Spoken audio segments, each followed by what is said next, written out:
અમારા મંત્રી છેલ્લા 10 વર્ષથી પોતાની પર્સનલ ડેરીની એક્ઝેક્ટ સામેની સાઈડ ત્રણ દુકાનો કરેલી છે.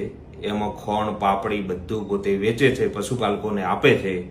ખરેખર બનાસ ડેરીની એ પ્રોડક્ટ આપવાની હોય અને દર 15 દિવસે એમના પગારમાંથી કપાત કરે છે. જેનો જે નફો બેસે છે એ નફો જે દૂધ મંડળીમાં ગામની મંડળીમાં જમા કરવાનો હોય એની જગ્યાએ એનો નફો ડેરીના મંત્રી આયદનભાઈ વાઘાભાઈ ચૌધરી ડેરાના વતની છે, તેઓ પોતાના ઘેર લઈ જાય છે.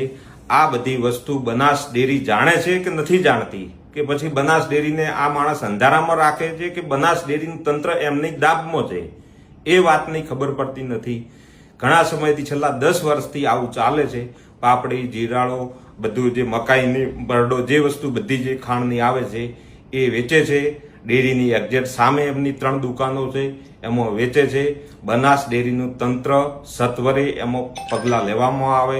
બનાસ ડેરીના ડિરેક્ટર હોય કે જે બી લાગતું વળગતું તંત્ર હોય એ સત્વરે, કારણ કે આ તો બનાસ ડેરીને પણ અંધારામાં રાખવામાં આવી એવું થાય છે પ્રશ્ન. કારણ કે બનાસ ડેરીનો જે બી નફો હોય કે પાપડી હોય કે ખાંડ ગમે તેવી વસ્તુ હોય, એનો નફો ખરેખર બનાસ ડેરીમાં પશુપાલકોને જે આપવામાં આવે છે તેનો નફો ડેરીમાં ઉધારવાનો હોય. એની જગ્યાએ આ મંત્રી આ બધો નફો એમના ઘેર લઈ જાય છે. એનું તંત્ર સત્વરે નિર્ણય લઈ અને સખતમાં સખત કાર્યવાહી કરવામાં આવે.